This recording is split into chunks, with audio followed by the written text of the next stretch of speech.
I am somewhat worried about one aspect, particularly related to the European situation and Ukraine.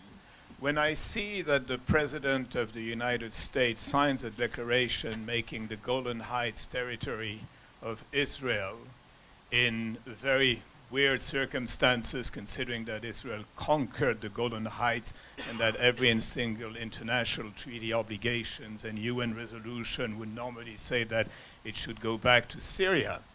My question then becomes, how is the taking over of Crimea, with certainly less brutality, although it would have been much better to have a real referendum, I agree with that, but Crimea being part of Ukraine only because during a hefty dinner, Brother Khrushchev gave it back to Ukraine after several glasses of vodka, because his whole career has been predicated on the support of the Communist Party of Ukraine. So what is legal, what is illegal, and to what extent, I don't want to sound like a Russian stooge here, but I have some serious concern in terms of the international liberal order when pacta non sunt servanda, when none of the resolution of the UN are abided to by parties, particularly sustained notably by our southern neighbor. And so where is that going? And when I hear furthermore Stoltenberg and others claiming that within the next few years we're going to allow Ukraine, which meets none of the conditions that it should, joining NATO, I think we're doing more provocation to the alleged and serious disruptor that is Russia. So I'd like to have particularly a comment from Anna Geis, because after all, you live in that area and you know it better than I do. That is, of course, a very sensitive issue. And I also quoted this morning from the global strategy that says we will never, as European Union, recognize the annexation of the Crimea. So the legal language is quite clear, annexation. Russia, of course, does not use this term. But of course, you are pointing to the inconsistent, let's say, dealing with violations of international law, and that some are more scandalized or more, let's say, they get more international attention and others not. I don't know if I'm the person to answer why some things are more on the political agenda or not, but for Europeans, of course, that has remained a crucial issue. And there were some also in Germany, a few politicians who made, let's say, advance and indicated perhaps we have to just recognize the annexation of Crimea, and that produced an outcry that we can in no way reward aggressive behavior, and that is really not an option. But there are really only a few people who came up with these issues. So I see your point, and yes, I see that we have on the global level and on the regional level very differing reactions to violations of international law. But as I can only say from the European perspective, the recognition, an explicit recognition will not be there. But on the other hand, the European Union says we have to engage Russia, we have to cooperate where we can and where we must. So in a way, it's not a kind of total exclusion from European politics. So it's not, I mean, the suspension from the G8, okay, it's still also in force. But, and also Russia responded at that time when it was suspended, well, you are telling us about breaches of international law, look at your own agenda, please.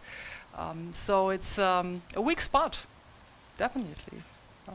Hello, Ben Russell, thanks for that great panel. I have a question for Kim. Really enjoyed the conversation, a little bit more colorful than if we had heard from one of my former colleagues in the government, I suspect. A question about our defense strategies. You indicated that there's been a tremendous continuity in Canadian defense strategies for several decades, possibly driven by the fact that we're trying to bring I suppose, a uniquely Canadian approach to what our policy should be. But then in contrast to that, in previous eras where we might have adapted more directly what the United States was doing, which would make sense in the context of the Second World War and the intense early days of the Cold War. I guess the question I'd have is there a real middle ground between that, of us having a more strategic approach, meaning by which I imagine you mean directly addressing identified threats in the international environment,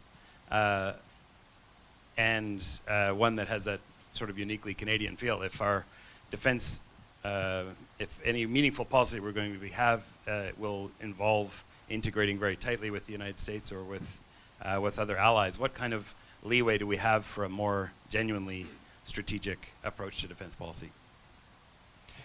Well, a more genuinely strategic approach would indeed reflect where we are geostrategically, and where we are geostrategically. Roland Paris talks about Canada as sort of Canada alone in the contemporary international system, and Roland takes a look at for example, how Canada's friends and allies responded when after the Saudi issue back last year, and where no one had Canada's back, not the United States, none of the Europeans, not even the Australians, or how Canada's friends and allies responded when the People's Republic of China took 2 hostages in response to the arrest of Meng. Basically, not a great deal of support. So for Roland, it very much is a matter of sort of Canada alone. The difficulty with that is that Canada's not alone at all.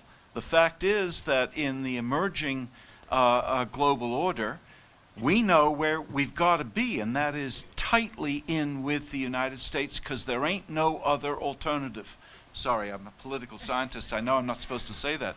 But the other alternatives are just simply either too costly or too problematic. I mean, if in fact there is a transatlantic schism of some kind, theoretically it would be possible to link with what is likely to emerge out of that in the context of Europe. But the reality is that 35 million people live in a particular place. But here's the problem, and this is why we get such strategic fudge from our politicians. Given Canadian politics and given domestic politics in Canada, you can't say that. You can't, in times of systemic peace, you cannot make the case for a tight connection with, a tight strategic connection with the United States. And that's the reason why, in a sense, it seems to me, that we get this kind of this a-strategic approach. Because as long as you don't have to tell Canadians where we really have to be in the contemporary order, you never have to confront the deep vein of anti-Americanism that is deeply entrenched in English Canadian politics in particular. I mean, got to always keep in mind, this country is an ongoing act of anti-Americanism, and no, it's an important reflection geostrategically. Hence why I assume why you found Minister Friedland's speech so novel in 2017, explicitly pro-American. It was novel, and it was unusual, and it was spectacularly original. I mean, because quite literally you cannot find a Canadian minister who would pay such clear homage to the costs and the blood and treasure, words or ideas that she explicitly used, for the creation and maintenance over such a long period of time of the world order. It simply does not exist. And that's, it seems to me, one of the reasons why that speech will become historic, even if the world order that she longs for so much basically begins to slip away. Over the course of the last 2 days, we've talked about Russia and we've talked about China. We haven't really spoken too much about Russia and China together and the potential for an alliance. Russia has all the capabilities to rival the United States. It just lacks a lot of the resourcing.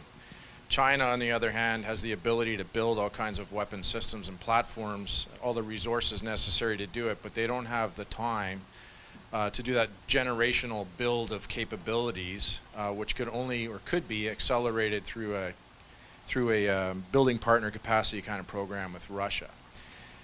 So I say that as a preamble, and I go to Dr. Weiss. You talked about the neighborhoods that preoccupy the EU, and that's the east and the south, or the flanks. But what about the Far East? What if that was to happen with Russia and China? How does that change the view of the European Union? And is there anything we can do collectively to ever keep that kind of an alliance from emerging? Thank you for your question.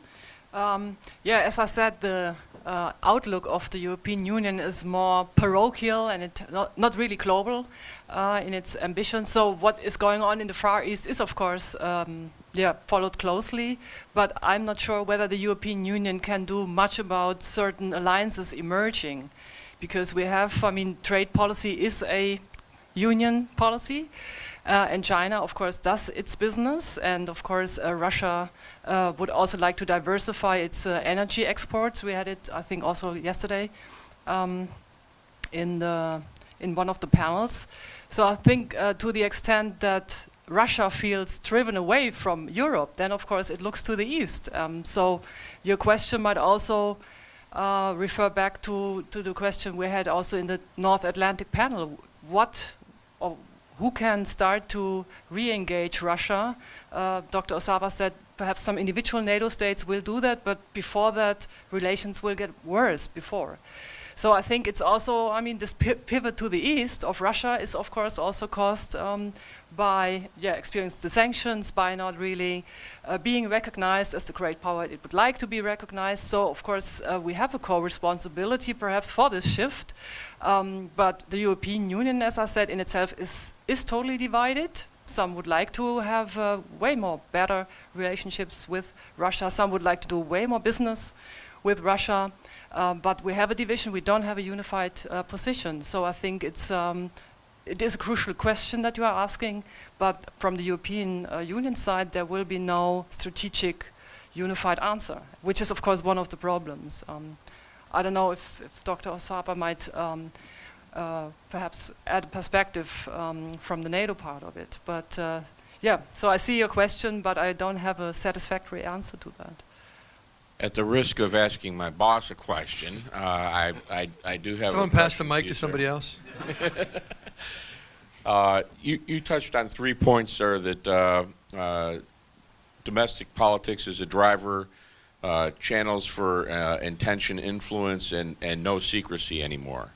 From the military perspective, from what we teach in PME at the War College and professional military ethic and Huntington's kind of view, whatever your thoughts are on our role in engaging that domestic conversation through channels with no secrecy, and how we can reconcile that with some of our internal culture. Well, I think there's a couple of things. One is we all have a role to play in educating, I'm not using the term populist, but educating people that are in influential positions, right? You can think about political appointees come into the job often having no experience in some of the jobs they've been doing. And so how do you educate them because they're the boss, they have the civil military role to make the guidance and direction. So we actually have a role to educate but not talk down to, going, well, let's talk about this. The opportunity for gaming that we're trying to really reinvigorate at the War College, doing it at undergraduate level and then at graduate schools and then in interagency levels and at the whole of government, to say, let's do I'll use the term war game. We have a one belt, one road game where you get to play different countries, and now you get to think, well, I wonder what India, if I was in India's shoes, what decisions would I make given this scenario and the roll of the dice and those things? It's not risk. It's not you don't win. It's about understanding those, where people are coming from and why, which then will help you make better decisions. So I think we have a big role in trying to expand people to think about it, but it's not really, we're not the leader of that.